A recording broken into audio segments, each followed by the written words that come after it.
Welcome back to the Anxiety Slayer podcast. I'm Shan Vanderleek here with my wonderful friend and co-host Ananga Sivir. Today we're talking about the different faces of anxiety that can shrink our lives. And often these are things we don't realize come from anxiety. Hi Ananga, it's good to be with you today. Hey Shan.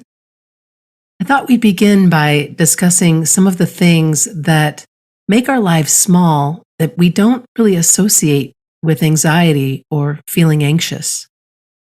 Yeah, the things that come up from the side or behind, and we're just dealing with them and we don't really realize that they may be coming from anxiety and there may be something we can do about them. One of the things that used to come up for me a lot as a younger version of myself was feeling very transparent or incredibly vulnerable, thinking that everyone else in the world could see in my head or know what I was struggling with. And man, that was disarming. When we know the truth really is that everyone's looking in their own head. Right? Sometimes even if we want somebody to see what we're trying to express or what we're dealing with, it's difficult because everyone's caught up in their own challenges and journey. But yeah, that can feel very vulnerable for sure. And definitely something that comes hand in hand with anxiety, and definitely something that comes with that raised energy of anxiety that Ayurveda teaches about. If we notice we're feeling like that, it's a flag that it's something we can take care of and something we can look into. The other thing that still comes up for me, not as much as it used to, is being worried about every word choice I use when interacting with people. And because I have a really big mouth and lots of opinions and lots of fire, I share them, right? Mm-hmm. Often make people laugh, have good conversations, all feels well in the moment. And then when I'm by myself, I can go and pick. Why did I say that? Or, oh my goodness, that came off as arrogant, or da da da da da da da da da. Never realized that could be anxiety. Yeah, and it's not Vata anxiety, again, talking about Ayurveda and the different mind types and how we're prone to anxiety. So Vata is airy anxiety. So that would be my younger experience that goes with this, of the need to over-explain. Vata will push us to speak and explain, and I meant this and I feel like that, or try and give a good account of ourselves so that we're not got that judgment coming in.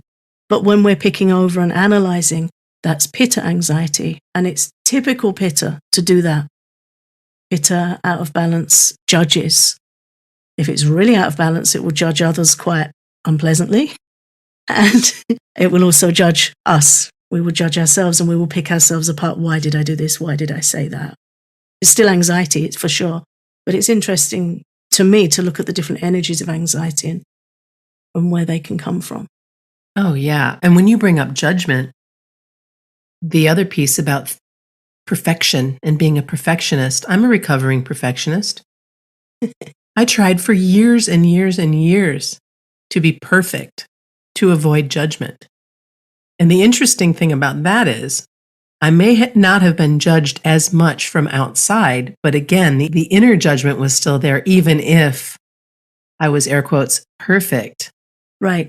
At work or in my relationships or what have you. So again, all of these things, and I'm so grateful for this meme that we found that had a number of these points that came up that said things I didn't know were anxiety. And it just cracked me up because these were some of the things that I didn't know were anxiety when we met many moons ago and started doing our podcast. We often don't. And it can make quite a fragmented experience of ourselves because we feel like, well, I struggle with this and I struggle with that. But when you look at them as aspects of the central issue of anxiety, it can be a little easier to work with. It can be easier to find some compassion. But also anything we do that calms general anxiety also informs these areas as well. Like somebody that's of a more Vata disposition, a more airy disposition towards anxiety, you know when that's coming up if you learn to look at yourself. If you're experiencing disassociation, you feel disconnected from people around you, Vata's coming up. If you feel the need to speak and explain yourself and you struggle to hear others because your mind's just racing to try and gain ground, that's Vata coming up. So we know then there's things we can do to balance it. Okay, what do I do? This energy's coming up, and when the energies are out of balance, they provoke us. It urges us to speak. It urges us to do this. It jazzes our nervous system when we feel more anxious, or there'll be a push to feel more irritable, more self-critical, more intolerant of others. Then we know, oh, that's Pitta coming up. What do I need to do to bring that in check? It's not a good experience for us, and it's not a good experience for those around us when these things are provoked. So it's good to know how they work. It's not difficult to learn a few clues of how they work, and it's very easy to apply some gentle opposites for balance. So it's definitely a worthwhile conversation. Well, that brings us nicely to what helps and what can we do when these feelings are coming up for us that we're just realizing maybe right now are associated with anxiety, that are associated with our primary dosha. Yeah, and it's finding a bit of space to reflect on it, first of all, is to get off the hamster wheel and get off autopilot and have some space to look at that and see where we can find some ways to improve. Getting more grounded, working on building our personal peace and self-trust. It's a really important thing to work on with anxiety, trust in yourself. A balanced Pitta will come away with a little humor from an event, and they can say, okay, well, I did the best I can and I'm a human. Pitta's very funny when it's balanced and fluid, and Vata, when it's grounded, can be more give and take conversationally and more present. We need to be present. There's a remedy to the disassociation that Vata can experience in presence. So we need to see, how can we invoke that? How can we bring that groundedness? It can be as simple as a walk in nature, a warm bath, some downtime, some still time. And then to give careful consideration when we're projecting our fears and our worries about ourselves onto others, to give careful consideration to the thoughts and responses of others. Mm-hmm. Kind people, balanced people don't judge, and they don't consider others stupid. So just to trust that and make room so that we can relax with the people we can trust. And if there are those in our lives that are overly judgmental or critical, or we come away feeling out of balance or uncomfortable, then we've got the choice to look at distancing or boundaries, that we don't have to spend time in environments or with people that increase our anxiety. And it's also a good idea to consider realistic expectations, both from others and from ourselves. Supporting ourselves and knowing that we're giving our best, and when it's time to rest, and just being aware of what it is we need. And again, back to choice. I think our theme this whole year has been about the choices that we can make when we're struggling, the choices that we can make when we are at our best, and to know that you are absolutely perfect just the way you are, and having a better understanding of how you work and what brings you peace, and learning to trust yourself. It's a big ask. I realize that trust piece can be big for so many. I know it was big for me for a long time. Yeah, it's important work and it's ongoing work, but then there are places where we can get help, and we can speak to professionals like the people at BetterHelp if we need to speak to somebody and go through something in detail with some support. That facility is available to us. I think it's very valuable to do that, and to be able to grant ourselves the space to look at where we're out of balance and where we need help. And we're all out of balance at different phases and stages of our life to different degrees. That's one of the key teachings of Ayurveda, is that we have to always be changing our sails according to what's going on around us, whether it's climate, environment, relationship, nutrition. We're adjusting all the time. And you can look at it as high maintenance, which doesn't feel very appealing, or you can just look at it as living a more fluid lifestyle where you're able to educate yourself about what serves you well and adjust your sails to the wind. That feels better to me to look at it that way. Mm-hmm. But it is constant adjustment, but it makes for a much better quality of life and a life that has room for the things that really matter to our heart, which anxiety can eclipse that heart space and those aspirations. So it's good work. It's also good to see where we can reclaim our space by setting healthy boundaries, which not everybody knows how to do. And how we respond to the expectations of others tells them how much they can push us, how much they can ask of us, how much they can get from us. And so being in a space of what works for me, getting to know yourself, what am I available for? What works for me? And so, for example, I have a very good friend. I love her, love her, love her. She was going through a very difficult time, and I was available to listen and to support her. And I'm always available to listen, to support her in the big picture. But this was getting to be a bit much for me to hold. And it was just a period of time. So it wasn't, it was a particular day where I wasn't available for it because I needed to care for myself. And as much as I don't like admitting that, and I think we all probably feel that way with somebody we love and care for, I had to let her know that I'm thinking of her, that I love her, and that I will be in touch with her tomorrow.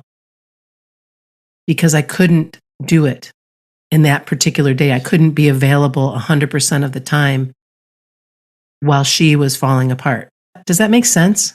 Yeah. And also it's about understanding our capacity, and it's not a selfish thing to choose to show up when we show up at our best for others, because sometimes if we overreach, we can show up in a way that isn't helpful to the person that needs support or us. Right. And I didn't want to come off as uncaring. It was just, I was maxed out. I was tapped out. I had been traveling. I was tired, and I didn't want her to feel alone. So I at least communicated something and then was able to have conversation with her the next day. And so I hope that our listeners can draw from that and know that it's okay that you're not available all the time for everyone else when you need to put yourself care first, when you need to, okay, I'm going to rest, I'm going to relax, I'm going to take care of myself, and then I can be available for my loved one. And we're available at our best. Mm-hmm. It's always better if we can show up rested and in good shape, and then we can really give support. Sometimes boundary setting doesn't come naturally to us. Personally, I had to learn it. It didn't come naturally to me at all. You've helped me a lot with boundary setting, and I've done a lot of reading on it, and it's something I've had to learn. I'm still learning, but I'm glad. I'm glad I've invested the time in looking at different ways to respond, because if I'm overtaxed, in the past, I would still show up, but it would really deplete me for a long, long time. Yeah. And then I could become not resentful, but just mentally overburdened, that it would stick in my mind because I hadn't the resilience to show up. I'd do it. I'd show up and I'd try and be kind and I'd try and help, but it would kind of drag my mind down further than I was comfortable with and take me a while to recover. That was such a beautiful way to describe it. Yes, that. This leads us to some of the lifestyle changes that we can put into action as well when all of these little things that we didn't know were anxiety show up. Where do you go from there? Something I've learned is that part of not becoming overstrained, or I would say sometimes I felt squeezed like a lemon. It was like all my juice had been squeezed out and I had nothing left to give. So for me personally, something that really helped was getting up early and having my time first thing in the day. Because we're talking this month about, anxiety not shrinking your life. So I find if I can get ahead of the day and I'm up early and I've read something inspiring, practice some meditation, whatever comes later in the day, I can cope better with. It's like I get a non-stick coating.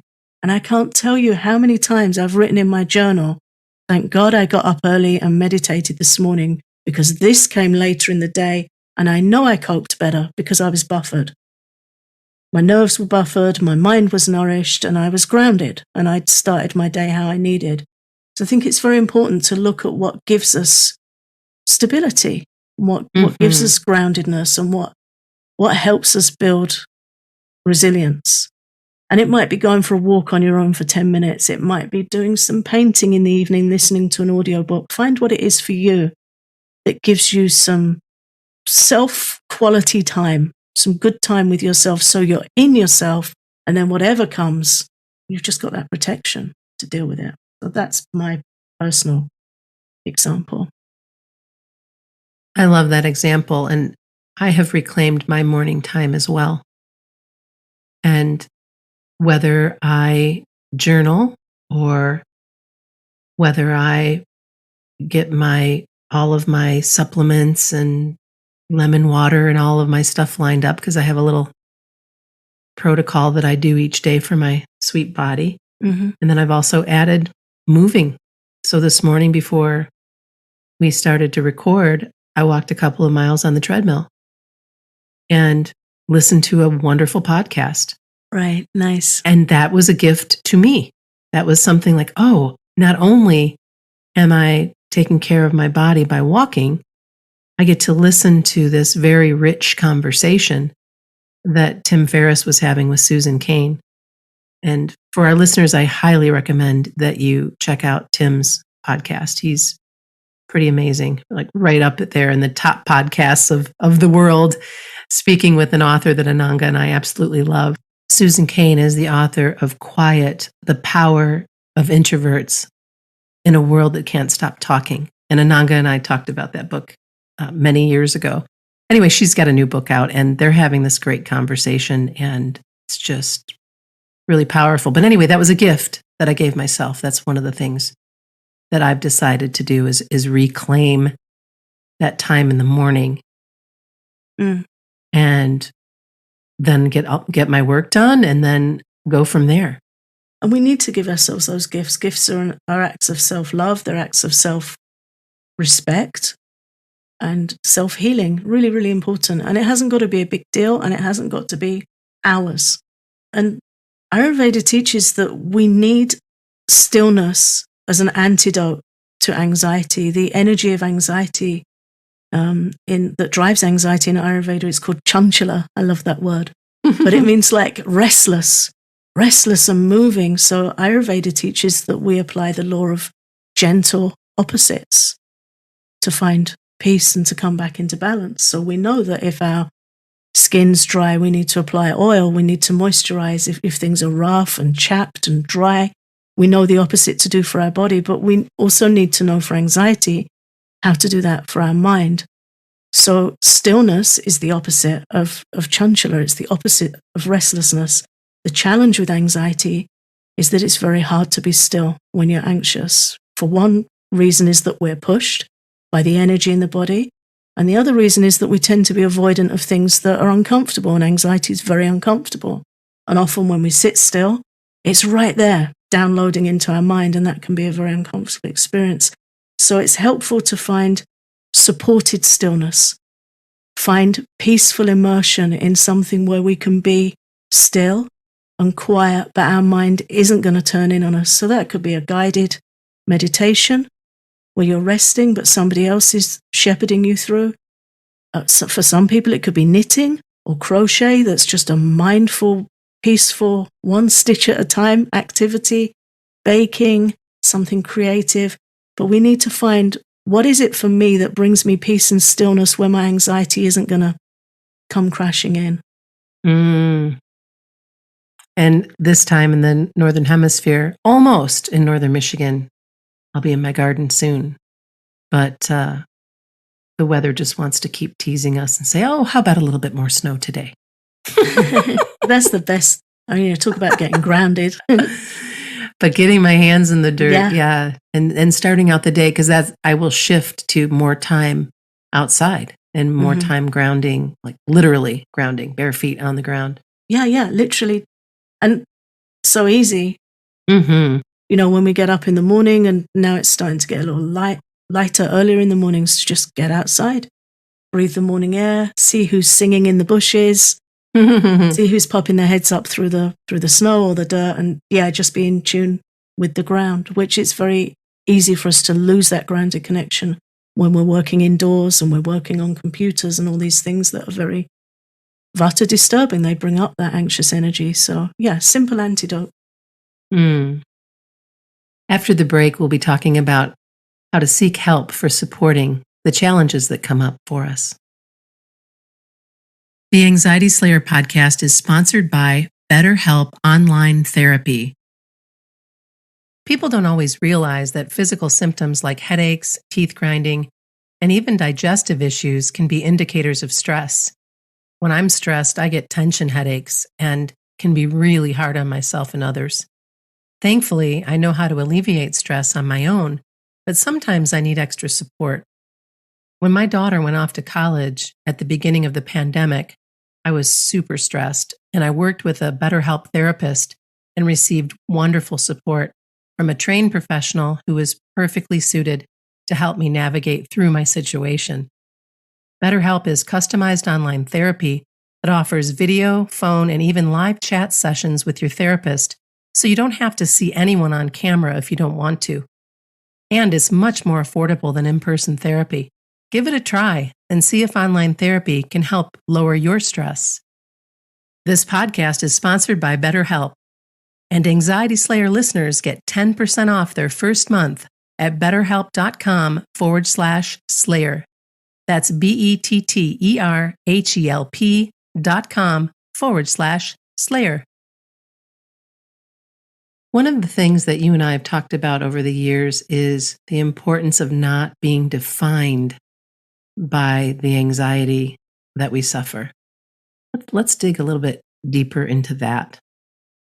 It's so easy for the mind to default to fixating on the things we talked about earlier, feeling vulnerable, feeling everyone can see what we're struggling with, feeling judged, feeling we need to explain ourselves.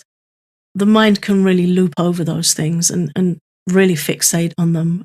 Even just one small event, we can spend a week or two going over it, or it will be the persistent playlist in our head to bring those things up. And one thing that really helps is to not be defined by anxious thoughts, to understand that they're a part of us and they're a part of what we're dealing with, but they're not all of us. It's so easy to be defined by our struggles.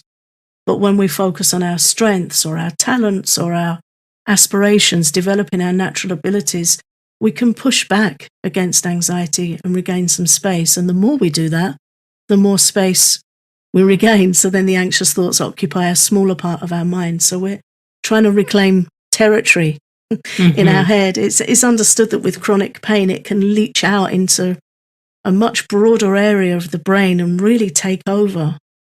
The way the brain operates, pain can be like an oil slick where it really spreads. But there are practices that can help you contain it and regain that space. And it's the same with anxiety. So when we focus on our strengths, what we love, things we want to do, and give those active attention and act on them, then we start to reclaim some space. And it also is an invitation to get to know yourself better, because often when we're feeling anxious or we're struggling or we're in pain or whatever is making us feel small, it's as if these other things don't exist at all, but they do. And so if you can take a moment, I invite you right now to grab a pen and paper and write down a few of these questions. And if you need to pause to do that, go ahead and pause. but this will be such a good exercise for you to do. And the first is, what are you naturally good at?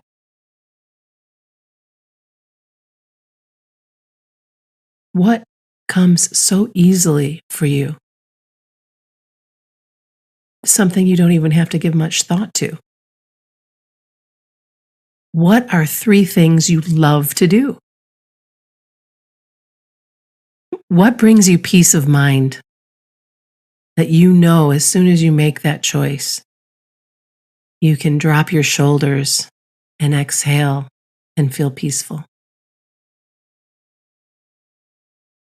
And finally, what consistently makes you smile?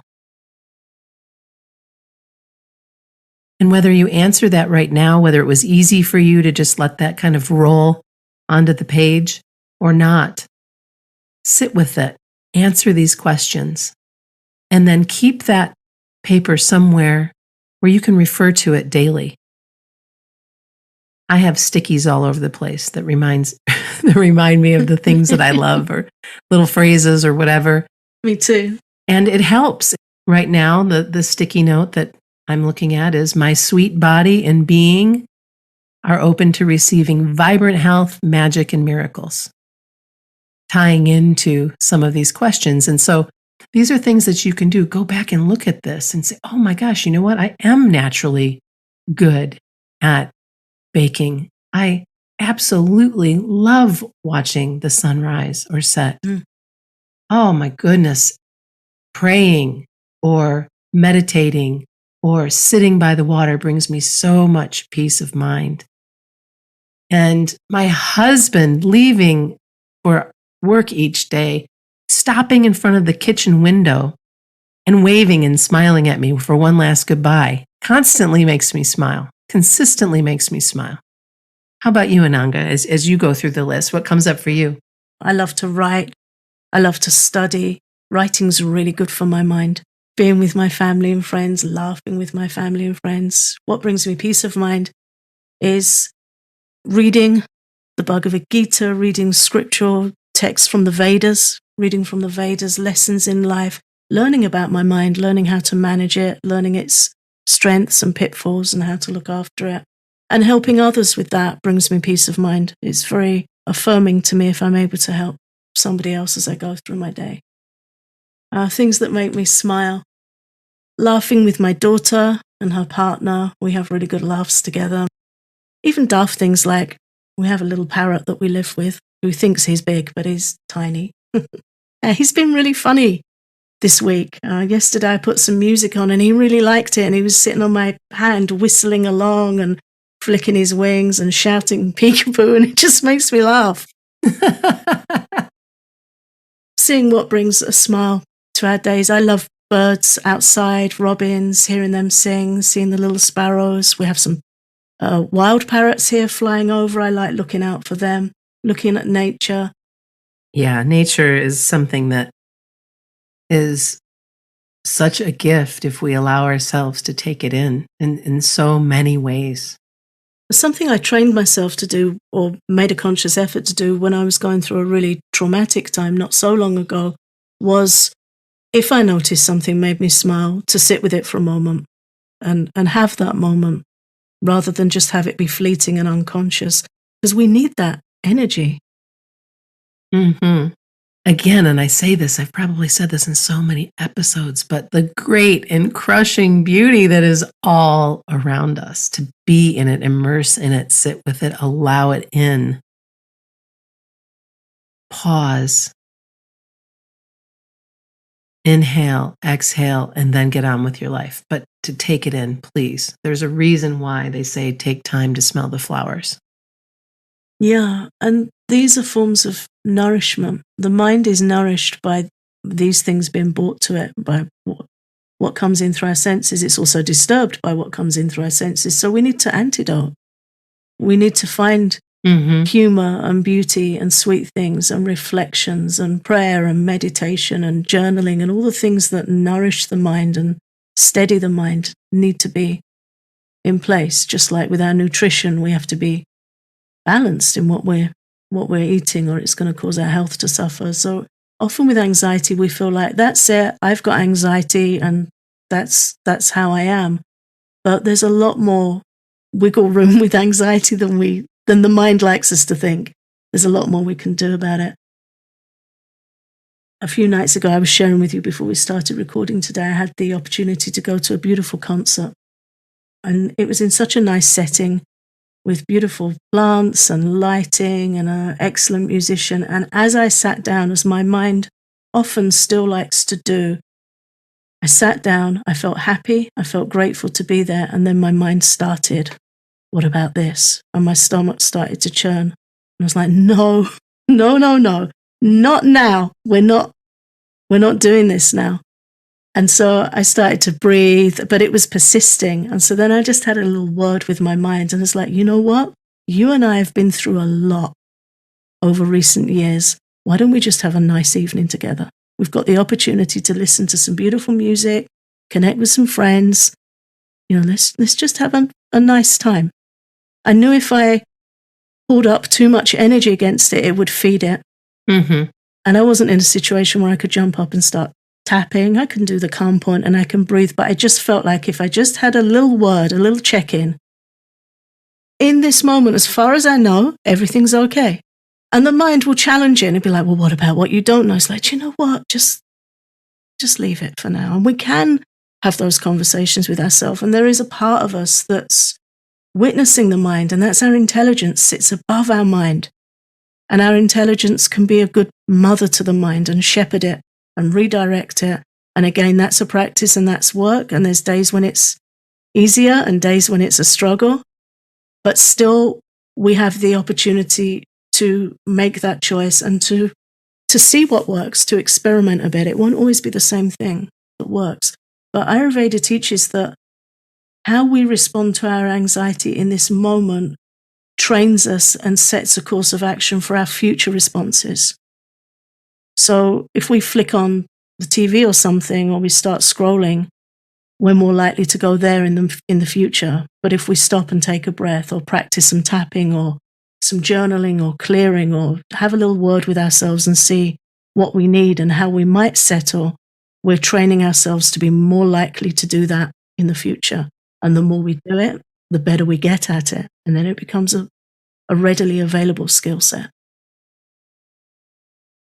Checking in. How do I feel? What do I need? And to start also looking at where anxiety is shrinking your space and stealing your joy, and choosing to make steps each day to express your natural abilities and actively invite what brings you peace into each day. So this is just little micro movements, practices, just being more mindful, paying more attention, referring to that paper that you just created, and being really sweet with yourself to the best of your ability. If you want to receive more anxiety support, you're welcome to visit our Patreon, where you can get a deeper dive into some of the topics we cover, as well as over 100 downloads, including all of our guided relaxations, just for supporting our show. Learn more at patreon.com/anxietyslayer.